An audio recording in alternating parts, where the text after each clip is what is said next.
Assalamu alaikum wa rahmatullahi wa barakatuh, chers frères, chères sœurs. Tu ressens ce feu en toi, ce désir profond, puissant, insistant. Ton corps t'appelle vers une satisfaction immédiate, mais ton cœur, lui, se souvient d'Allah, ne ressent aucune honte. Tu n'es pas seul, car Allah sait. Oui, Allah sait. Il connaît tes pensées les plus secrètes, ton combat silencieux, cette tension intérieure entre ce que tu désires et ce que tu choisis de préserver. Il y a dans ton âme un silence que personne ne voit, un tumulte discret, un feu qui naît parfois sans avertir. Ce désir que tu ressens, ce frisson, cette envie qui t'éveille quand tout dort, ce n'est pas une impureté, ce n'est pas une tâche, c'est une preuve que tu es vivant, humain et éprouvé. Allah, dans sa sagesse infinie, a déposé en toi cette force. Elle n'est pas là pour te briser, elle est là pour te façonner. Le désir n'est pas un piège tendu par Allah, c'est un miroir. Il reflète ton combat entre ce que ton corps réclame et ce que ton cœur cherche à préserver. Et dans ce tumulte, dans ce face-à-face intime entre le bas et le haut, entre l'instinct et la foi, une lumière naît. C'est dans ce champ de tension que commence ton jihad an-nafs. Non pas le jihad du sang ni des épées, mais celui des pensées, celui des pulsions que tu refuses, des regards que tu détournes, des silences que tu choisis au lieu des messages que tu aurais pu envoyer. Ce jihad est invisible pour les hommes, mais vu, connu et aimé par Allah. Tu n'es pas faible parce que tu désires, tu es noble parce que tu résistes.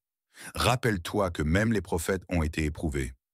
Yusuf alayhi salam, enfermé dans un palais, tenté par la femme du gouverneur, a crié « Ô mon Seigneur, la prison m'est préférable à ce à quoi elle m'invite. » Sourate Yusuf 12:33.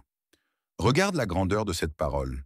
Il a préféré l'obscurité d'une cellule à l'obscurité d'un péché, parce qu'il savait que l'épreuve est éphémère, mais que l'honneur auprès d'Allah est éternel.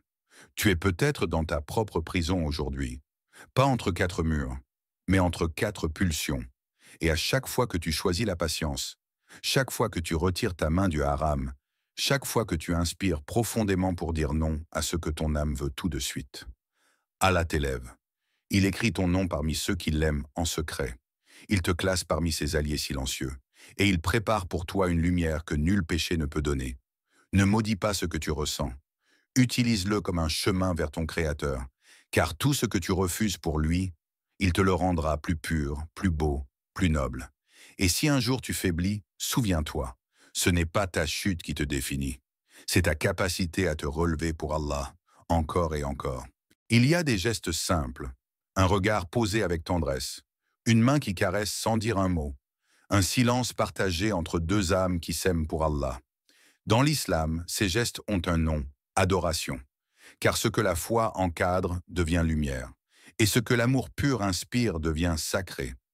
L'islam ne rejette pas l'intimité, il ne la cache pas comme une honte, il l'élève, il lui donne un écrin, le mariage, un abri où les corps se rapprochent sans blesser les âmes. Un contrat, certes, mais surtout une alliance spirituelle, un lien que les anges eux-mêmes honorent. Le prophète, dans sa sagesse douce et profonde, a dit « Dans le fait que l'un de vous ait des rapports avec son épouse, il y a une aumône. » Les compagnons, étonnés, dirent « Ô messager d'Allah, même lorsqu'un homme satisfait son désir, cela est une aumône. » Il répondit « Ne voyez-vous pas que s'il le faisait dans l'illicite, il serait pécheur? Ainsi, en le faisant dans le licite, il est récompensé. » Muslim, chaque souffle partagé dans la légitimité devient un acte d'obéissance. Chaque plaisir devient un moyen de rapprochement d'Allah quand il est vécu avec pudeur, amour et foi. Car dans le mariage islamique, l'intimité n'est pas simplement physique. Elle est émotionnelle, spirituelle, protectrice. Elle n'est pas un droit imposé, mais un don offert.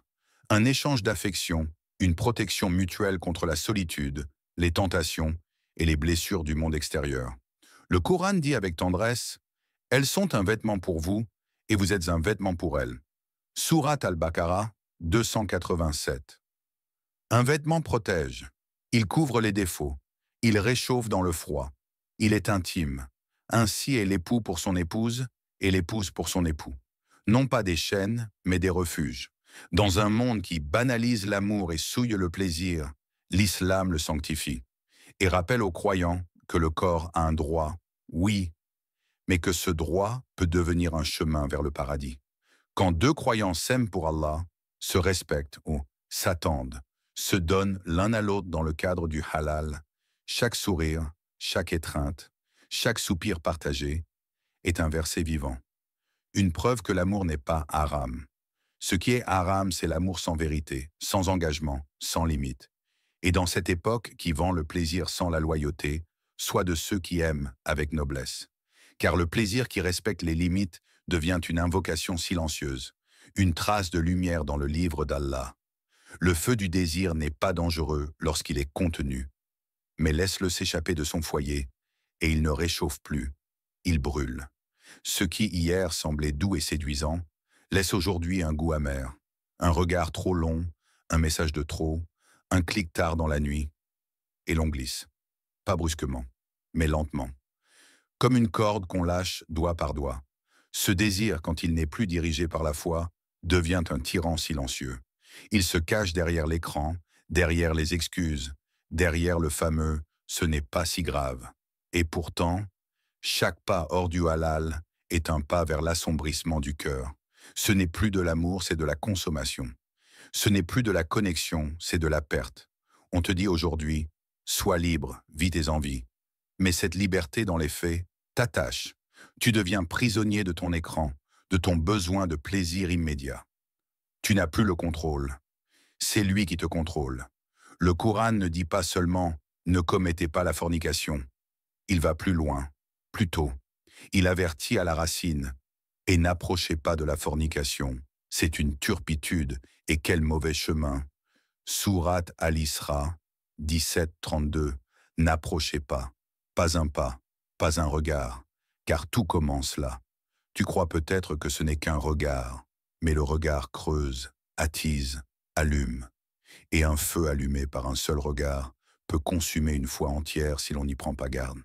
Le zina n'est pas seulement un acte physique, c'est une blessure dans l'âme. Elle laisse des cicatrices que même les années n'effacent pas. Beaucoup de ceux qui ont cédé témoignent d'un vide, comme si quelque chose de pur leur avait été arraché. Puis vient la tristesse, le repli, le regret, et parfois le doute. Est-ce qu'Allah me pardonnera? Est-ce que je suis encore digne de me tourner vers lui? Mais avant même le regret, il y a ce poison lent, l'habitude du haram. Quand le péché devient facile, quand la culpabilité s'efface, le cœur durcit. Et quand le cœur durcit, la lumière ne pénètre plus. Le prophète a dit, lorsque le serviteur commet un péché, un point noir est inscrit sur son cœur. S'il se repent, son cœur est purifié. Mais s'il recommence, le point s'étend jusqu'à recouvrir le cœur tout entier. Ibn Majah. Voilà ce qui se joue. Pas un acte isolé, mais un lent effacement de la lumière intérieure. Et pourtant, même dans l'obscurité, la lumière d'Allah reste accessible. Mais il faut faire un choix, celui de dire non à ce que ton âme réclame maintenant, pour pouvoir vivre, plus tard, dans une paix que le haram ne t'offrira jamais. Le monde autour de toi n'est pas neutre. Il ne t'invite pas à la paix, il te pousse vers l'oubli.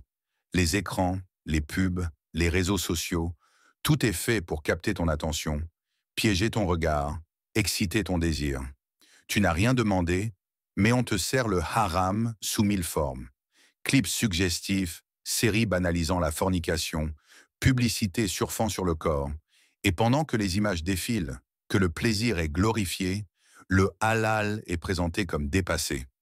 On te dit que la pudeur est ringarde, que l'attente est une faiblesse, que la chasteté est une prison.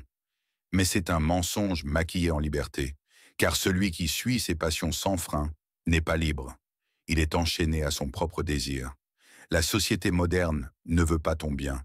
Elle veut ton attention, ton temps, ton argent. Elle t'éduque par le désir. Et plus tu cèdes, plus tu deviens esclave de l'instant. Mais toi, croyant, tu n'es pas un simple consommateur. Tu es un serviteur d'Allah. Et chaque fois que tu détournes ton regard, chaque fois que tu ignores un message, chaque fois que tu dis non à ce qui attire ton nafs, tu reprends le contrôle. Tu redeviens libre. Tu ne te refuses pas le plaisir. Tu le repousses à plus tard dans le halal, là où il sera pur, béni, apaisant. Allah te voit, et il inscrit chacun de tes efforts dans le livre. Tu n'as pas besoin d'être parfait, tu as besoin d'être sincère. Le Coran nous rappelle cette lutte intérieure. Quant à celui qui aura redouté de comparaître devant son Seigneur et préserver son âme de la passion, alors le paradis sera son refuge. Sourate An-Naziat 79, 44 à 45. Ce verset ne parle pas d'anges ou de saints. Il parle de toi, de moi, de ceux qui, en secret, dans la solitude, luttent contre eux-mêmes, de ceux qui disent « Je pourrais, mais je ne le fais pas, ya Allah. » Pour toi, tu ne verras peut-être jamais les fruits de ton combat ici-bas, mais Allah, lui, les voit, et dans l'invisible, il t'élève. Ne laisse pas cette société définir ce qu'est la beauté, l'amour, la liberté. Toi, tu as le Coran, tu as la lumière de la foi, et elle éclaire même les nuits les plus sombres. Alors marche, même si c'est contre le courant. Même si tu es moqué, seul, fatigué, marche, car tu ne marches pas vers le monde, tu marches vers Allah. Il y a dans l'islam une douceur, une capacité unique à soigner les blessures de l'âme, à comprendre ce que même toi, tu n'arrives pas à expliquer. Le prophète n'a jamais méprisé celui qui ressent. Il n'a jamais dit aux jeunes qui luttent contre ses pulsions, « Tu es faible ». Il n'a jamais dit à la sœur en difficulté, « Tu es mauvaise ». Il a écouté, compris, orienté. Car l'islam n'est pas une religion du reproche. C'est une voie de guérison. Et pour ceux dont les cœurs brûlent de désirs non assouvis, il a donné 2 remèdes, le mariage ou le jeûne. Ô jeunes gens, que celui d'entre vous qui a la capacité de se marier le fasse, car cela aide à baisser le regard et à préserver la chasteté. Et celui qui ne le peut pas qu'il jeûne, car cela sera pour lui une protection. Al-Bukhari Muslim. Le jeûne. Tu crois peut-être que ce n'est que s'abstenir de nourriture, mais c'est bien plus que cela. Le jeûne est une école de discipline intérieure, une rééducation du cœur, un entraînement à dire non, non aux impulsions, non aux images, non aux invitations toxiques. Il ne coupe pas seulement ton corps de la nourriture, il t'apprend à nourrir ton âme différemment, à trouver dans la patience une nouvelle force, à goûter à la paix du vide, pour laisser la place à Allah. Mais ce n'est pas tout. Le prophète savait que le cœur ne se nettoie pas seulement par l'abstention. Il se purifie aussi par ce qu'on y introduit. C'est pourquoi il a conseillé de s'entourer de lumière, de ne pas rester seul, de fuir la paresse, de s'occuper de projets utiles, même modestes, de remplir ses journées de choses qui élèvent, qui fortifient, qui inspirent. Tu veux calmer ton nafs? Alors éloigne-le de ce qui l'excite. Ne te jette pas dans le feu pour prouver que tu ne brûles pas. Sois lucide, protège-toi, préserve-toi. Le Coran dit, avec une clarté qui traverse les siècles, « Et quant à celui qui aura redouté de comparaître devant son Seigneur et préserver son âme de la passion, alors le paradis sera son refuge. » Sourate An-Nazi'a 79, 44 à 45. Ce verset n'est pas pour les anges. Il est pour ceux qui luttent, qui tombent parfois, mais qui se relèvent. Ceux qui ont compris que l'adoration, c'est aussi refuser le haram quand il est à portée de main. Le jeûne, la pudeur, les bons amis, les projets qui occupent que le cœur, ce sont tes boucliers. Et tant que tu les tiens fermement, même si le vent souffle fort, tu resteras debout. Il existe des endroits où l'âme respire, des liens qui ne t'enferment pas, mais t'ouvrent les portes de la miséricorde. Le mariage dans l'islam n'est pas un fardeau, c'est un jardin clos, cultivé avec foi, patience et pudeur, un lieu où l'amour s'habille de lumière, un lieu où même le désir devient dhikr, chaque sourire offert à ton épouse, chaque main tendue vers ton mari, chaque mot doux dans le halal, tout est hasana. Dans le tumulte de ce monde agité, le mariage est un havre, un abri contre le haram, un sanctuaire pour l'âme, pour le corps, pour le cœur. Allah le dit dans le Coran, avec des mots enveloppés de tendresse, « Elles sont un vêtement pour vous, et vous êtes un vêtement pour elles. » Sourate Al-Baqarah 287. Un vêtement ne blesse pas, il protège, il réchauffe quand il fait froid, il couvre sans étouffer. Et dans ce verset, Allah te montre que ton époux, ton épouse, est ton refuge, ton miroir, ton bouclier. Quel honneur de voir le mariage comparé à un vêtement, intime, proche, indispensable. Le monde réduit l'amour à des likes, des corps, des pulsions. L'islam le reconstruit sur la sincérité, la loyauté, la foi. Et c'est cela le vrai amour, celui qui t'emmène vers Allah. Le mariage est un acte d'adoration. Il ne se limite pas à une cérémonie. C'est une école, une ascension, une purification. Quand tu nourris ta femme, quand tu prends soin de ton mari, quand tu retires la colère pour préserver la paix du foyer, tu adores ton Seigneur. Le prophète a dit, « Quand un homme nourrit sa femme, cela lui est compté comme une aumône, même s'il met la nourriture dans sa bouche. » Al-Bukhari, Muslim. Dans le mariage, chaque instant devient sacré. Même l'intimité charnelle, quand elle est vécue dans le halal, devient récompense. Elle n'est plus une pulsion. Elle est un langage d'amour permis, validé, béni. Et si le mariage est difficile parfois, sache qu'il est aussi un djihad. Un effort continu pour grandir ensemble, pour pardonner, pour élever l'autre. Et c'est ce qui en fait une route vers le paradis. Parce qu'aimer, ce n'est pas simplement désirer, c'est se sacrifier, patienter, espérer et prier ensemble. C'est bâtir quelque chose d'éternel sur les fondations du respect et de la foi. Alors, si tu es marié, protège ton mariage. S'il est difficile, répare-le. Et si tu attends encore, prépare-toi, non pas à trouver un corps, mais à accueillir une âme. Et rappelle-toi, Allah aime ceux qui aiment dans les limites qu'il a posées. Parce qu'en ces limites, il a placé la liberté la plus pure. Tu attends, tu espères, parfois en silence, parfois dans les larmes. Tu regardes les autres se marier, construire, s'aimer, et tu te demandes, et moi quand? Cette attente, elle n'est pas vide. Elle est pleine de toi, pleine de tes efforts pour rester droit et pleine de tes invocations tard dans la nuit, pleine de tes combats intimes que personne ne voit, et surtout, pleine du regard d'Allah posé sur toi. Tu n'es pas oublié, tu n'es pas mis de côté, tu es préservé, car ce que tu vis n'est pas une punition. C'est un terrain sacré, une période d'entraînement spirituel, un espace entre toi et toi-même, où tu apprends à te connaître, à te purifier, à t'élever, où tu prépares non pas ton mariage, mais la personne que tu vas être dans ce mariage. Et chaque fois que tu retires ta main d'un écran, chaque fois que tu bloques une tentation, chaque fois que tu dis « Ya Allah, je pourrais, mais je ne le fais pas pour toi », c'est une victoire, une trace de lumière, un pas de plus vers ce qu'il a promis. Le Coran te rassure dans sa parole, et sois patient, car Allah ne laisse jamais perdre la récompense des bienfaisants. Sourate Hud 1115.